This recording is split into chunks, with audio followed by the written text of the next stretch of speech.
بسم الله والحمد لله والصلاة والسلام على رسول الله. أما بعد فأعوذ بالله من الشيطان الرجيم. بسم الله الرحمن الرحيم.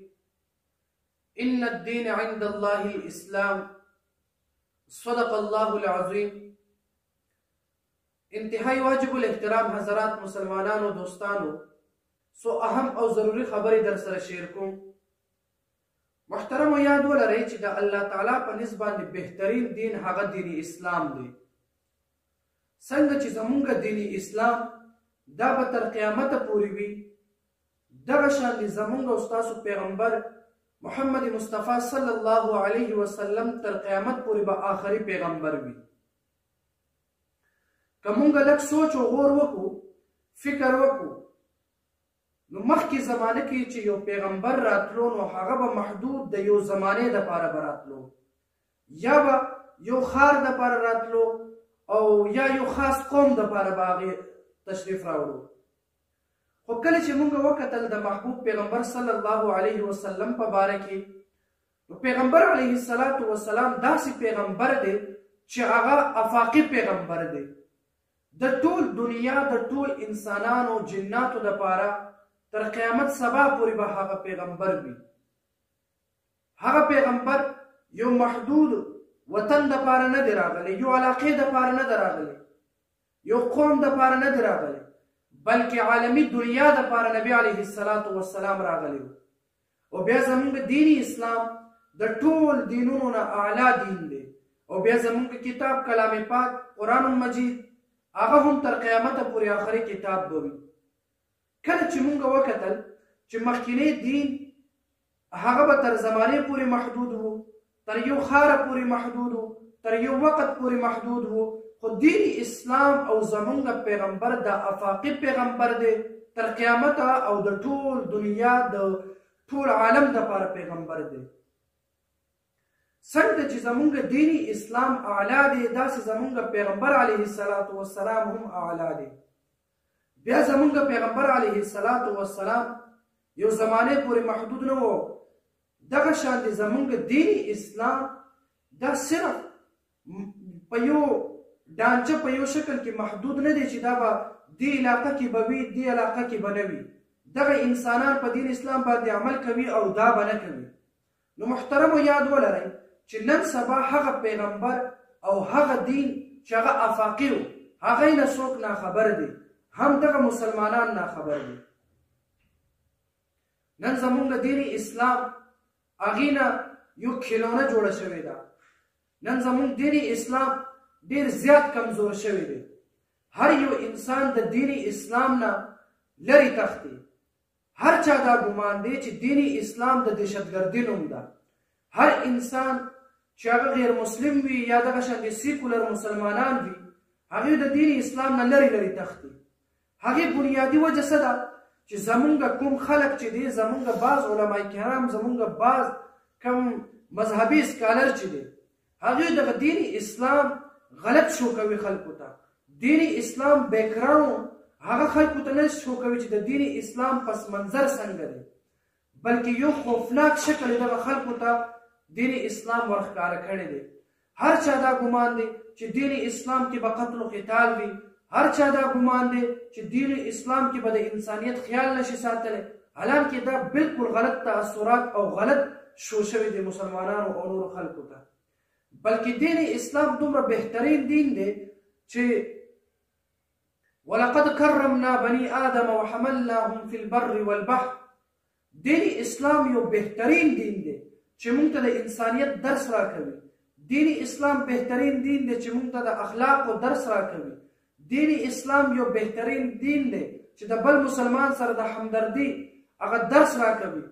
دین اسلام داسې یو دین دی چې بل مسلمان دپاره همدردی هغه درس راکوي. او نن زمونږ مسلمانان دین اسلام نه هم ناخبر دی او د پیغمبر نه هم ناخبر دی. نن سبا هر یو انسان ځان له یو لیډر او یو قائد او یو پسندیده شخصیت مقرر کړی دی. خو زمونږ او ستاسو محبوب علیه السلام په شان د شخصیت ډېر کم خلک نن سبا فالو کوي، ځکه چې هغې نه څوک خبر نه دي، هغې اعلی اخلاق نه څوک خبر نه دي، هغې اعلی گفتار نه څوک خبر نه دي، د پیغمبر تعلیماتو نه څوک خبر نه دي، څنګه چې محبوب علیه السلام د انسانیت درس ورکړی دی هغې نه څوک خبر نه دي. او زمونږ بعض علما کرام او بعض طلبا کرام دین اسلام محدود کړی دی او بیا دین اسلام محدود په خپل مسلک کې بند کړی دی. حالانکې دا د اکابرینو او د صحابه کرامو طریقه نه وه، بلکې دین اسلام دا تر یو مسلک پورې محدود نه دی. دین اسلام یو افاقي دین دی. محترمو، خپل دغه علما کرامو ته یو درخواست دی چې دین اسلام په اصلي حقیقي معنو کې دغه خلکو ته ورښکاره کړي. علما کرامو ته درخواست دی چې زمونږ اصل مسلک زمونږ کوم حنفیت دی، کوم دیوبندیت دی، دا حقیقي معنو کې خلکو ته ورښکاره کړي. کوم طریقه چې د اکابرینو هغه طریقه دغه خلکو ته ورښکاره کړي. نو بیا تاسو وګورئ چې څومره خلک دین اسلام او زمونږ مسلک طرف ته راځي. مونږ دین اسلام ته یو خوفناک شکل ورکړی دی. مونږ دین اسلام ته یو ډرونی یو شکل ورکړی دی چې کله مونږ دغه شکل ختم کړو او د امن او د محبت او د ورورولۍ او د اخوت دغه چهره د دین اسلام مونږ ښکاره کړو، هر یو انسان به د دین اسلام طرف ته منډه کړي. مسلمانان خو پرېږده چې کله اصلي شکل کې کافران هم دین اسلام وویني، هغه کافران هم دین اسلام طلبګار بشي. کله چې د دین اسلام حقیقي درس نه کافران، انګریزان، یهودیان هم خبر شي، هغې هم به د اسلام طرف ته مایله شي. لکه تاریخ ګواه دی، حضرت عمر بن الخطاب رضی الله تعالی عنه چې کله دین اسلام نه ناخبر و، هغې د پیغمبر علیه السلام د قتل لپاره توره راغستې او روان. کله چې دین اسلام نه خبر شو، پیغمبر نه خبر شو، ایمان یې راوړو، د هغه پیغمبر په لاس بیعت وکړو، د کم پیغمبر قد شهید کولو دپاره چې توره په لاس کې. دین اسلام داسې دین دی چې خالد بن ولید رضی الله تعالی عنه چې د کم پیغمبر خلاف جنګېدله، د مسلمانانو خلاف توره راغستې او د مسلمانانو نه سرونه قلم کول، هغه چې کله د دین اسلام نه خبر شو، د پیغمبر د تعلیماتو نه خبر شو، د آقا محمد صلی الله علیه وسلم د اخلاقو نه خبر شو، هغه راځي د محمد علیه السلام په لاس باندې بیعت کوي او محمد صلی الله علیه وسلم ته تسلیمیږي او د پیغمبر علیه السلام غلامي تسلیموي. محترمو، دین اسلام داسې بهترین دین دی. ډېر واقعات داسې دي، ډېر خلک داسې دي چې غټ غټ کافران به وو، خو چې کله دین اسلام نه خبر شو، هغې د محبوب علیه السلام په لاس باندې بیعت وکړو. نن سبا مونږ وګورو زمونږ خپل مسلمانان د دین اسلام نه لرې تښتي. زمونږ هغه خلک چې محمد صلی الله علیه وسلم خپل پیغمبر بولي او اسلام خپل مذهب ګڼي، هغه د اسلام نه ناخبر دي، د اسلام نه لرې تښتي. هغې اصل بنیادي وجه څه ده؟ هغې اصل بنیادي وجه دا ده چې زمونږ مقررین حضرات او زمونږ خطبا او زمونږ علما کرامو خپل اصل بنیادي کار ته مخ اړولی دی او خپل هغه اصل بنیادي فریضه نه ادا کوي. صحیح ده، په مدارسو کې د دین اسلام تعلیمات ښه بهترین طریقې سره ورکولی کېږي، لیکن په جومات او په منبر باندې هم د جمعې په ورځ باندې ښکلې بهترین طریقې سره بیانات او وعظ نصیحت کېږي. لیکن محترمو، زمونږ اصل بنیادي فریضه دا ده چې مونږ وګرځو او عوامو سره خپل تعلق نسبت جوړ کړو او یو نوجوانانو سره مونږ کینو، هغه د دین اسلام نه مونږ متاثره کړو. د چا چې څه قسمه اشکالات وي، هغې اشکالات دفع کړو، هغې اشکالات ختم کړو، صحیح اخلاقو په درسیاتو کې هغې ذهنسازي وکړو. نن سبا طالبان او ملیان حضرات محدود دي تر مدارس، تر مراکز او مساجد او خپل کورونو پورې. نن سبا علما کرام او طلبا کرام عوامو سره خپل هغه تعلق ډېر زیات کم ساتي. د دې د وجې نه نن سبا چې مونږ وګورو زمونږ نوجوان طبقه هغه شکل صورت او ذهني طور باندې د انګریز او د یهودو غلام جوړ شوی دی. هغې بنیادي وجه څه ده چې دغه یهود او دغه انګریز خلک هغې ذهنسازي کوي، که هغه د موبایل په طریقه وي، که د سوشل میډیا په طریقه وي، دغه مسلمانانو ذهنونه خرابوي او زمونږ ملا او زمونږ طالب هغه محدود تر مدارس او مساجد او خپل کور پورې دغه عوام ذهنسازي یهود او انګریز کوي. محترمو، ډېر داسې نوجوانان دي چې هغې په مزد باندې هم نه پوهېږي او چې کله هغوی نه د دنیا د انګریز نظام تپوس وکړي ډېر مهارت پکې لري. داسې نوجوانان دي چې د اسلام نه بالکل ناخبر دي او د دنیا د معاشرې او د دنیا د ټکنالوژي هغې نه ډېر زیات خبردار دي. هغې اصل بنیادي وجه څه ده چې یهود او انګریز هغې د مسلمانانو ذهنسازي هم کوي او د شکل صورت په اعتبار سره هم مسلمانان انګریز جوړوي. تاسو وګورئ زمونږ په معاشره کې نوجوان طبقه چې مدارس او مساجد کې نه وي هغې شکل و صورت 100% د انګریز جوړ شوی دی. هغه 100% د انګریز او د یهودیانو په طرز او هغوی په نقش قدم او په سوچ باندې دي. دا ولې هغوی په خپل دغه مشن کې کامیابېدل غواړي او محنت کوي چې هغوی په خپل دغه محنت کې اعلی مقام ته رسېدلی دي. او زمونږ دغه طلبه کرام او علما کرام دوی خپل اصل بنیادي فریضه دوی نه پاتې ده. عوامو ذهنسازي نه کوي. کله چې مونږ لاړ شو په منبر وخیجو مونږ داسې مسائل بیان کړو چې په هغه باندې عوام نه پوهېږي. چې کله د ختم بخاري موقع راشي ختم القرآن موقع راشي مونږ داسې وعظ او نصیحت کوو داسې بیانات کوو علمي انداز کې چې عوام په هغې باندې نه پوهېږي. نو زما خپل دغه مسلمانان طلبه کرام او علما کرامو ته دا درخواست دی چې دغه نوجوانانو سره یو ګنټه دیو دپاره وقف کوي او د دیو ذهنسازي وکړي. اول دیو ته د پیغمبر علیه الصلاة والسلام شخصیت هغې نه خبردار کوي. دویم د اسلام تعلیمات نه خبردار کوي. دریم د مانځه حکمونو نه خبردار کوي.